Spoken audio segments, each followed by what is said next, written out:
Welcome to iDAS video channel. In this video, I'll show you what's new in iDAS 2026. But in this video, I will only cover new tools or some improvement commands. And in another video, I will cover the pipe manager improvements because it would be too much for one video. So that's why I split it into two videos. The most important thing I would like to mention here is that I'm not going to cover everything because there's just too much what we developed, what we improved. If you want to know all the details, you can always go to our website. Let me drag it over. And on our website, you can go to product info, iDAS what's new. And once we release the new version, it will be available here. It will be iDAS 2026 and there will be what's new file. That file contains all the details about everything, but here I will cover only the most important tools. So let me drag it away, and now let's discuss the version number. I'm going to iDAS ribbon. This is a compact ribbon about command. If you prefer extended ribbon, you can go to ribbon help, and then there is a about iDAS. As you can see, this version is 2026.0. So we moved away from the numbering like 12.5, 12.6, and so on. We decided to go for version 2026. To make it easier for our users. So if you have iDAS version 2026, you know that it will be compatible with Civil 3D 2026 and up to 4 versions back. So what it means, it will support 2025, 2024, 2023, and 2022. So it should be much easier for the users. You don't need to ask us anymore, is version 12.3 compatible with Civil 3D 2024 or not? You don't need to go and check the iDAS what's new. You simply know if it is 2026, it will run on Civil 3D 2026 and up to 4 versions back. Let me click OK here, and what I will do, I will drag over a new drawing and I will open it. And there were some other changes in Autodesk, and we cannot use the installation folder C program data Autodesk application plugins devotech.bundle. We had to move installation to C program files Autodesk application plugins devotech.bundle. This should be more secure, so we were forced to move to this location, and that has an impact because catalog is in this location as well. So if you open any older drawings in a new iDAS version, you might get this message because originally the catalog was stored in this location. You just click on keep current and the problem is solved. And let me show you a very powerful command where we can use a catchment delineation, automatic catchment delineation. In this case, I want to design the culverts. I have a road, I have a surface. So this is a final surface with the road, merged surface. And I want to find out the locations for culverts and I want to find out the catchments. If I go to compact ribbon, I go to surfaces and there is a command catchment delineation. If you prefer extended ribbon, you can go to ribbon land catchment delineation. This is a very powerful command where you can specify the surface you want to work with. I want to use final surface. You can also limit the analysis to a specific area. There are some other options which I'm not going to cover right now. For the meters per cell, I will use 2 meters per cell because I want to run watershed flow path analysis. Then there is a flow path reading 0.01. If you want to know more details, you can always hover the mouse over those question marks and get a little bit more details. This is a big command. I need to create video on its own just for this command because there is a lot. You can even export results to GIS files. There's some other options. So there's really a lot. This is a very powerful command. But what I want to do, I want to create watershed flow path. I want to create them in a new layer. So I will create a new layer. I will call it underscore flow path. Paths. Okay. And then I will use option apply thickness to flow path. Now, very important is this flow path weeding settings because depending on a surface, sometimes you need to weed more, sometimes less. If you don't weed anything, you will get all the flow path for your surface, which might be a little bit too busy. Let me click OK and let's see the result. I will change the color so it will be easier to see those flow paths. I will use a blue color for now so it will be better. Something like that. Okay. Now let's explore what we see here. It shows us the flow path. They are also using various thickness depending on the order. So we use an algorithm that specifies the order of the flow path, and the thicker it is, so the higher the order depending on the algorithm we are using, and it shows you those flow paths for the various areas. And this is very important because this allows me to identify where the culverts should be. In this case, I see that there is a very thick flow path which flows to the channel along the road. So this will help me if I find out the area for this catchment. It will help me to find out the size of this channel.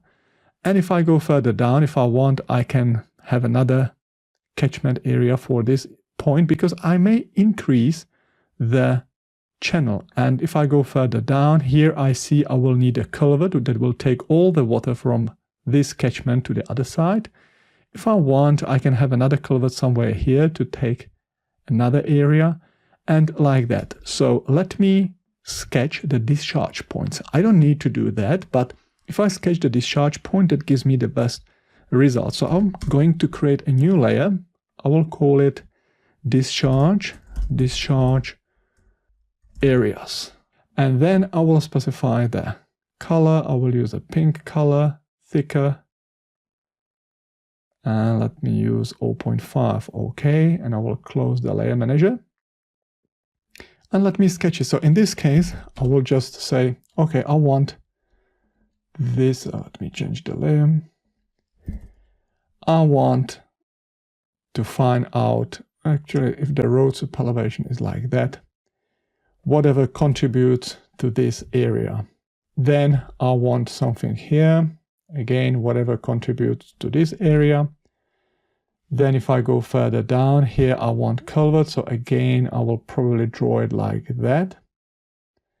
So this is a discharge area. So whatever crosses, any flow path that crosses this area will contribute there. And if I want, I can have another culvert maybe somewhere here. I can decide whether I want to cross the road or not, depending on the slip elevation, or I can go like that. That's sufficient. And then it goes further down. If I want, here I'm in a fill condition. If I want, I can have another culvert somewhere here, like that, or depending whether on the slip elevation, because I'm not displaying all the flow path polylines. So if the road cross slope is cambered, I should do it like that.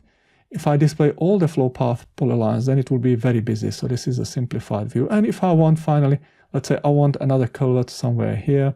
So maybe I should do something like this. So I have my discharge areas defined, and then I can run that command again. So I go to Catchment delineation.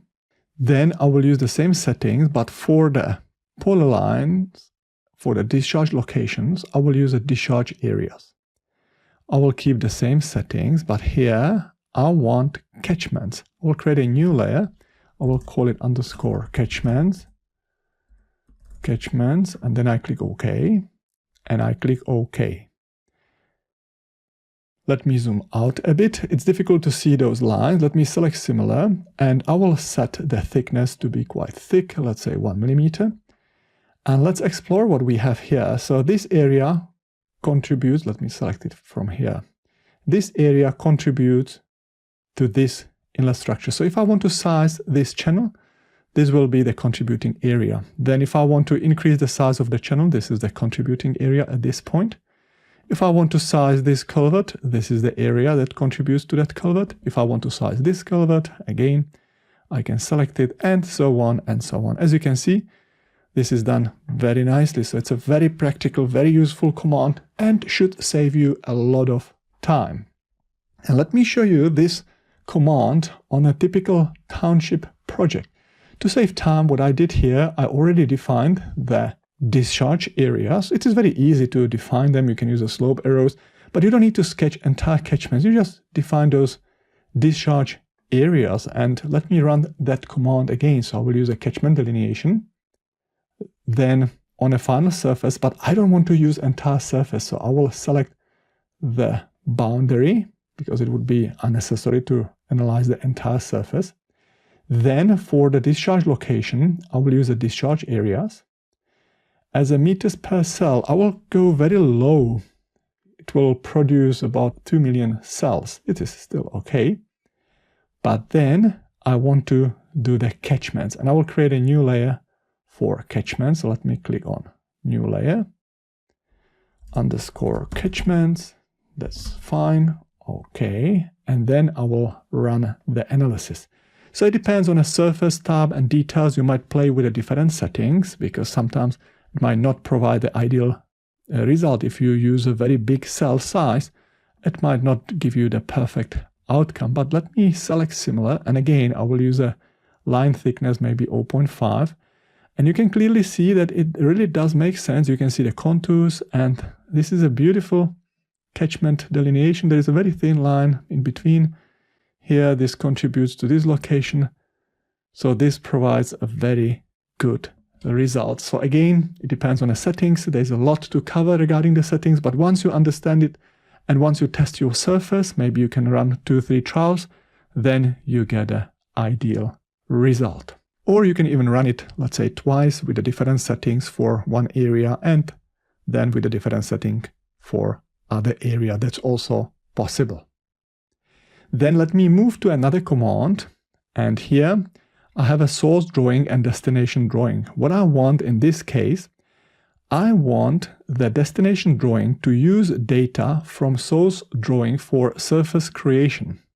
In a source drawing, I can have a polylines, cogo points, 3D faces, and all other different objects. You will see later on what are the object types. So let me close this drawing. I'm not going to save changes because I didn't do any changes.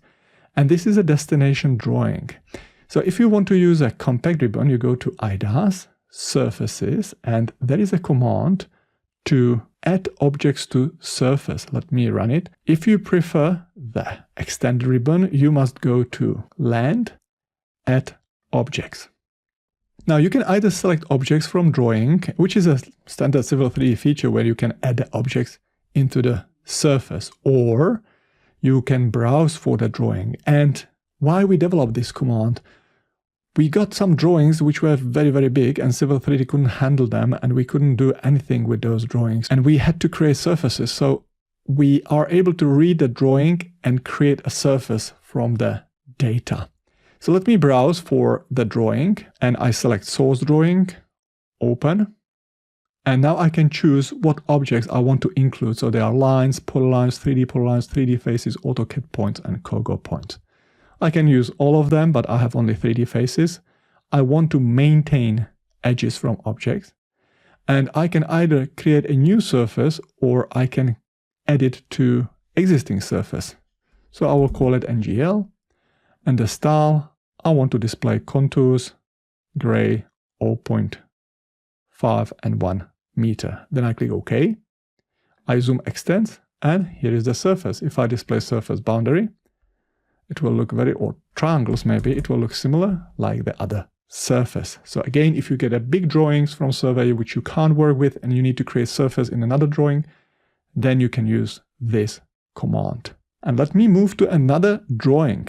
In this drawing, I have two surfaces. In some cases, you can have various design options, and those surfaces might have some boundaries. If I go to tool space, you will see that I have two surfaces, final surface for option 1, final surface for option 2. Final surface option 1 already has boundaries. So you see if I highlight this surface, there are hide boundaries and show boundaries. And it can be very complex to define all those boundaries or an other type of boundaries for the surfaces. And if you want to apply the same boundaries to another surface, then you can use the new command. You can either go to iDAS, compact ribbon, surfaces, and there's an option copy boundaries. If you prefer extended ribbon, you go to iDAS land, copy boundaries.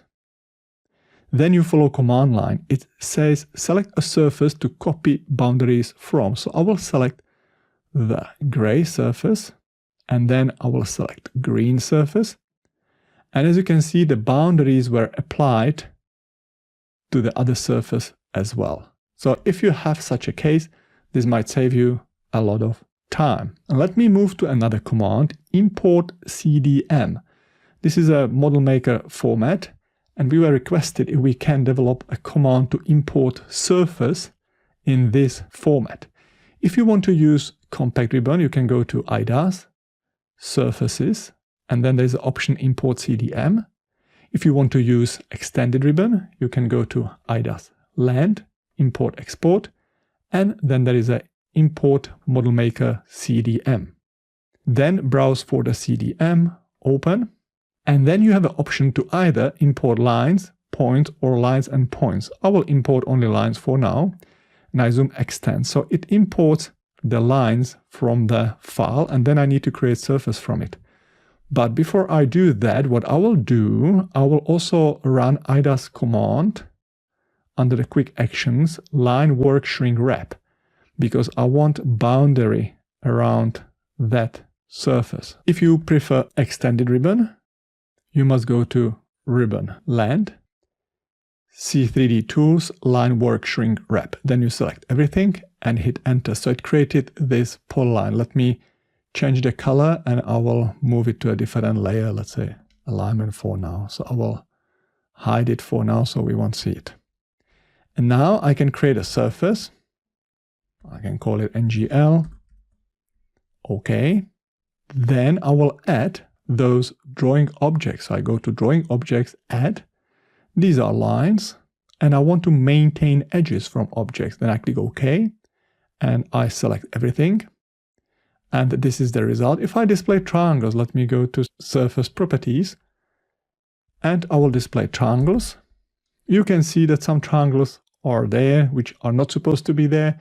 So we can add boundaries. So I will display that layer and I can probably send it back, display order, send it back so we can see the boundary. And I can go to boundaries, add boundary. I want to use the outer boundary. Okay. And I will select this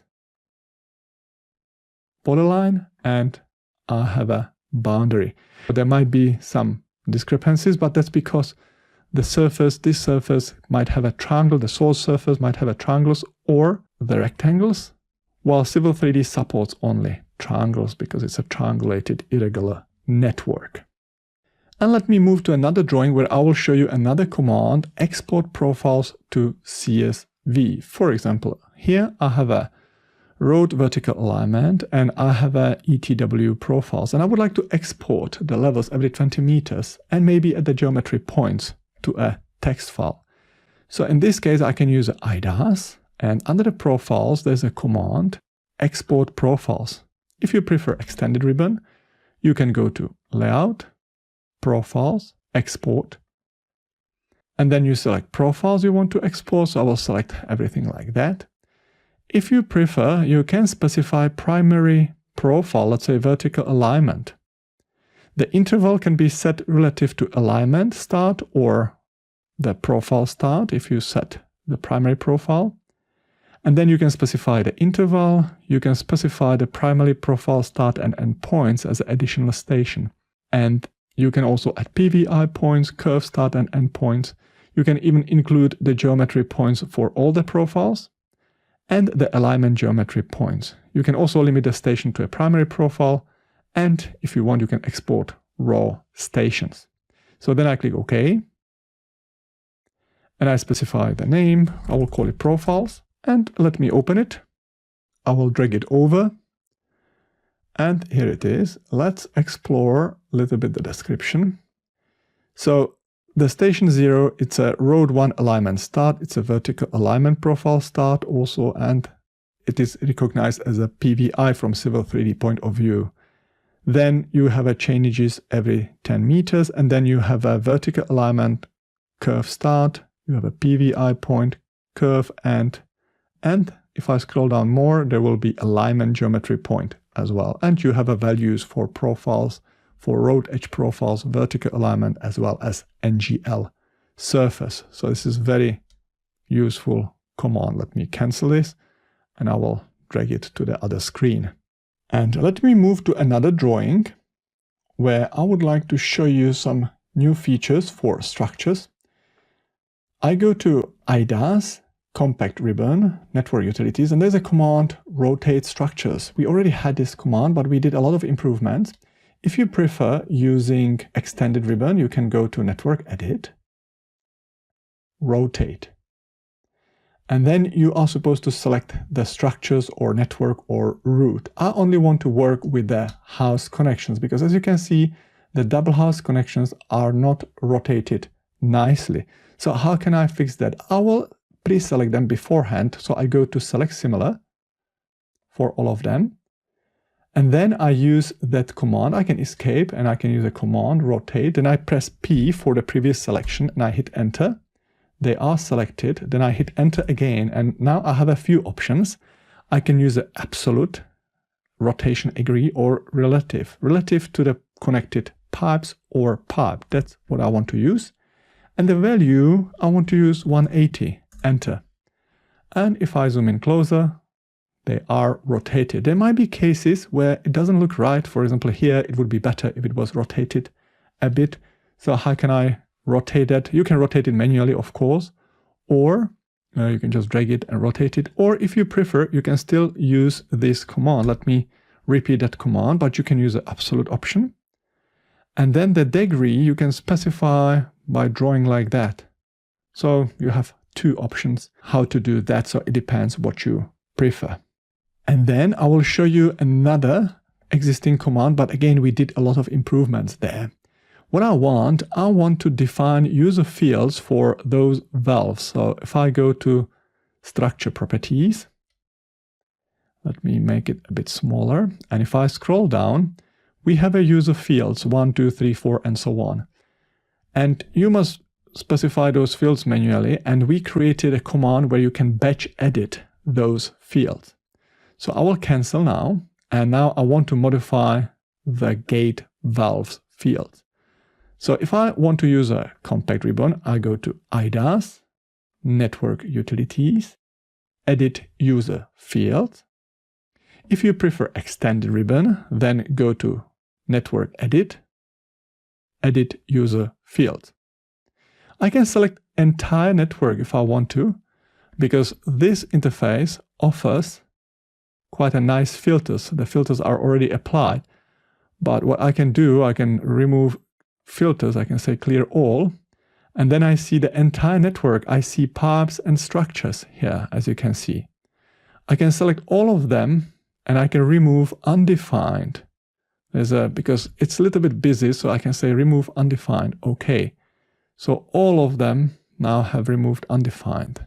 And then I can go to filter. Let's say I can use a description and I only want to work with the gate valves. And for the gate valves, I can select all of them with a shift. Then I right click on a user field 1 and I can start typing. And let's say I want rising stem.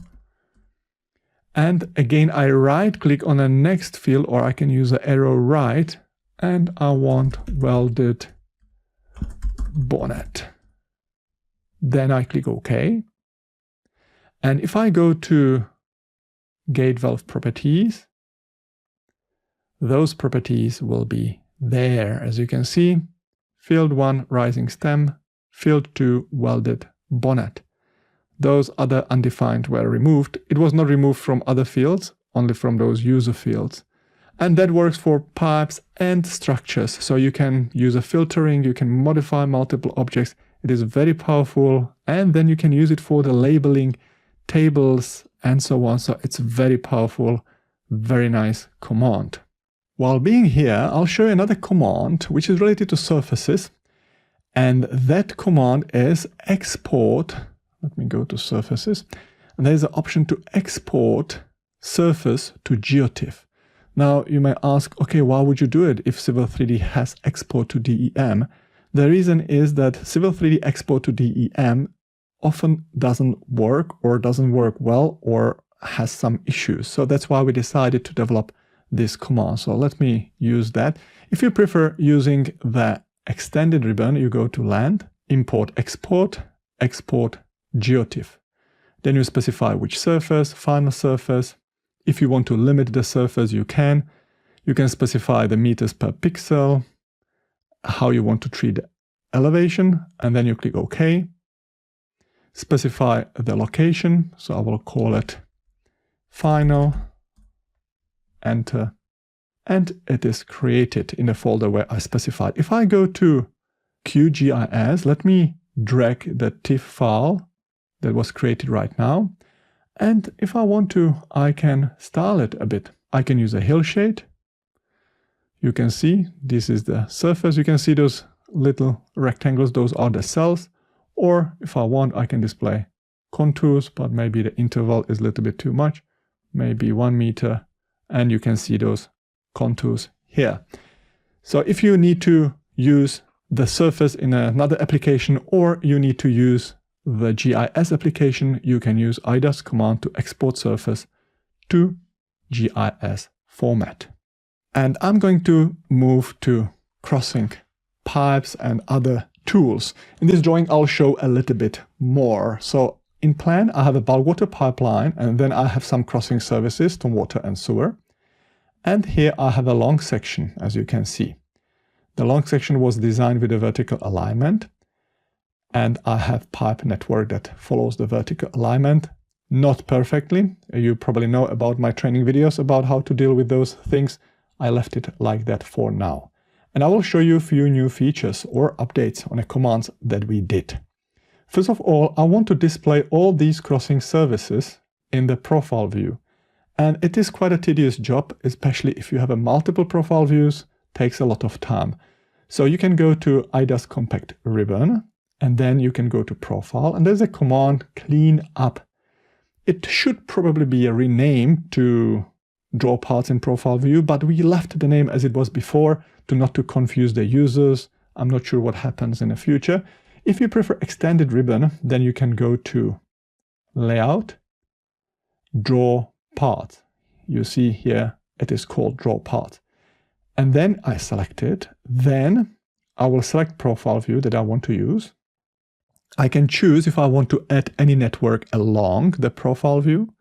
I can remove any network. I can add crossing networks. I can select multiple networks. It remembered last settings I had here. And then I can specify style for crossing services. So I use a sewer section style for long section and stormwater section style for long section. Then I click OK. And it projects all the services. As you can see, here is a stormwater, here is a sewer. So I have all the services in a profile view. If I want to remove them, I can use the same command. It is a very powerful command because I can say remove network. Then I can say any network, let's say I don't want sewer, OK. And this one say none, OK. And if I click OK, the sewer will be removed from the long section. Very powerful command. So please remember that. Let me zoom more to the right-hand side, and here I want the pipe network to follow this vertical alignment because I did some adjustments and I want the pipe network to follow that.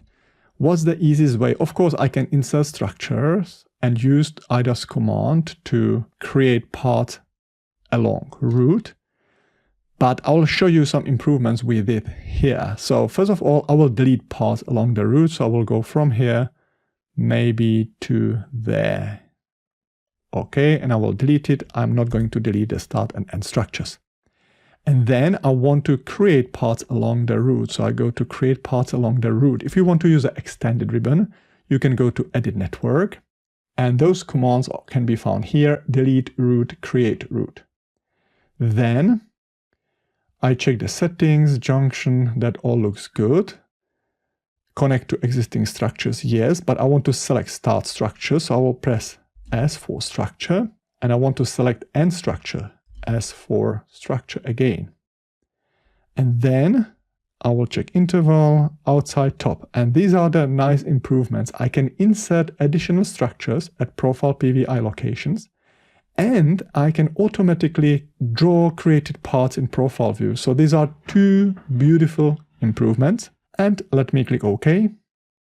Then I need to select profile view. I select profile view, enter, and it creates those parts in plan and in a profile. I see I selected a different pipe size, but that shouldn't be a problem. The important is the workflow and the way it works. If I zoom in plan, you will see this is the place where I added that pipe bridge. Then we did another improvements in create profiles from pipes. Let me show you. If I go to iDAS compact ribbon, I go to profiles, profile from pipes. If you prefer extended ribbon, you can go to iDAS layout from pipes. Then I select bulk water, OK. And I can create profiles, various profiles. I will create a profile for invert and trench. I will specify the trench depth to be 0.15. And I don't want to update existing profile, but you already see the improvement. We can update existing profile if we want to, and I will show you how that works. Then I click OK, and I select profile view. There's another improvement. When I want to create those profiles and I want to assign styles, it tells me which profile I need to assign style for, and it automatically looks if there is a style that might be applicable to that profile. So I just click OK. And for the trench, I just click OK. And if I switch on the line weight, you can see those two new profiles are following nicely the pipe network. Now, even here where I have the drop because of different pipe size by accident, so it looks very well. But what if there is a change? Let me do that. I will move the structure. This is another command which I may use, but this is an Alt command. I go to move structure and I will select a new location. And you can see those profiles are not updated. I can also update my design profile, but I would prefer not to do it because if I update it, the vertical curve will be removed and it will insert PVIs at the structures. So I'm not going to update that profile. In that case, I should rather adjust it manually.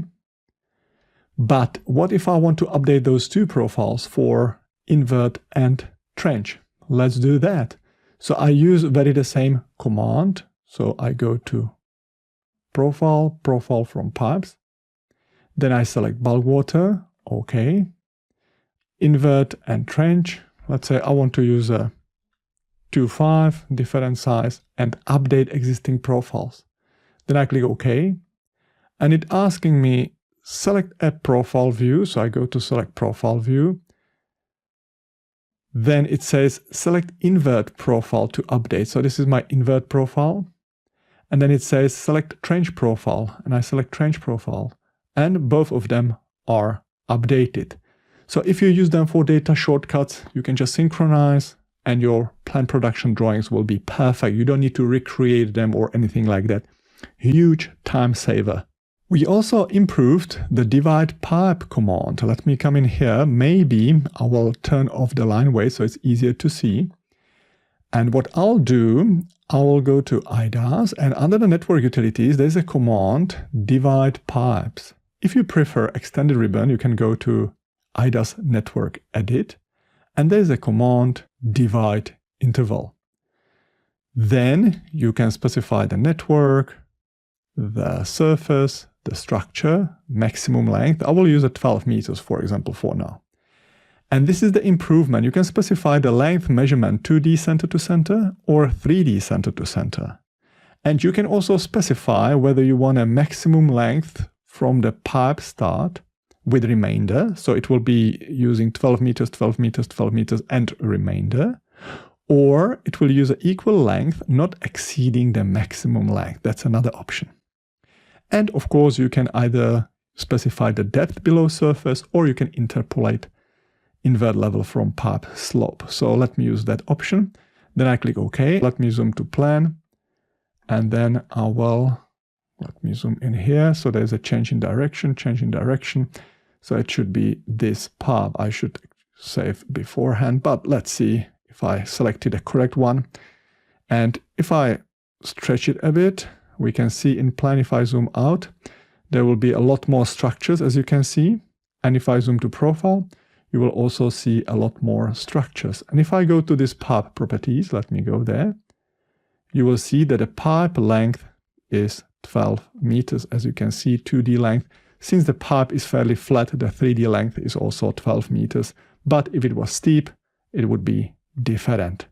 So this is a divide pipe command with some additional functionality.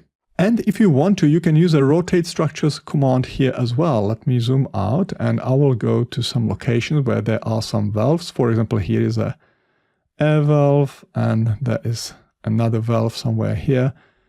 And if I want to, I can rotate them automatically. So let's go to either iDAS, compact ribbon, network utilities, rotate structure, or extended ribbon, structures, rotate.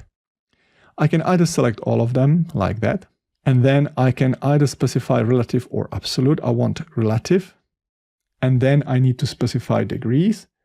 I will use 270, and let's see if the result looks good. This is inside. This is outside. So I can either use a 90 or 70, and probably for the reservoir and for the tank, let me use a 0. Maybe that's going to look better. So I will use a relative, 0, enter, looks like this. Or I could use 180. Let me come in here.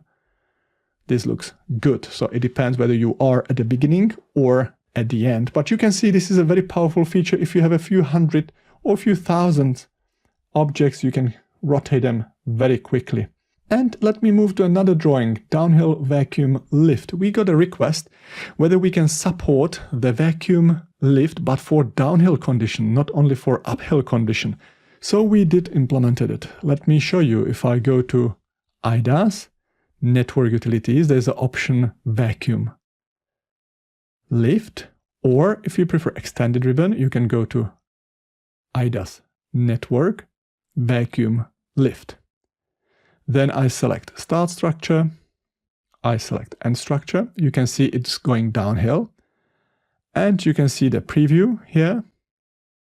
We also fixed issue where the invert level was always at the 0. So if your pipe network was at the higher level, let's say 1,000 meters above sea level, this was very long and difficult to see. So we fixed that as well. The other parameters stay the same. We can start with lift, end with lift, or we can remove them. And then I can click OK. I have some structures. So let's see the result. And let me zoom out. And you can see these are the structures. I use the structure style because it doesn't overlap with anything, those crosses. And of course, they won't be printed when I print out this drawing. So it looks very good and it goes in a downhill direction. So you have both options. And I'm going to move to another drawing. And in this drawing, I'll show you another improvement. In iDAS, we have a command where we can project COGO points from the cross sections to plan. That's very useful if you have, let's say, LiDAR data, you want to specify the center line. It is difficult to see in plan where the center line is, but in a cross section, you can see the high point, you can insert COGO points and project it to plan. The command can be found under the compact ribbon, corridors, and there is a point from sections. If you prefer extended ribbon, you can go to iDAS land, and there is a from section view. So this command prompts you to select section view, and then you have an option to either select point, or the new feature is that you can also select a polyline. So let me show you how that works. In this case, I'm at a change 20, and the sample line for change 20 is skewed, and that's for purpose because I want to show you that it can be skewed and it still give you the correct result. I will draw a polyline. Let's say I want something here like that. Let me do it like this. And I want to see the COGO points for these polylines in a cross section here, or in a sample line in plan. Let me use that command. So I go to from section view. Then I select section view, I select polyline, then I use apply that to all of them, and you can see those points in plan. Let me stretch it a bit and let me go to 3D view. And if I zoom in closer, unfortunately, I can't use the new model viewer because that doesn't display COGO points, at least as per my testing. But I'll try to orbit. Might be a bit heavy, but it might work at the end. Here we go. So you can see that those COGO points are nicely positioned and they form that shape of the polyline. So this is another very useful command, especially when you work a lot with the geometry from the cross-sections. And this was briefly about the new features. It was quite a long video, but there's really a lot, and there's even more if you check our iDAS What's New document.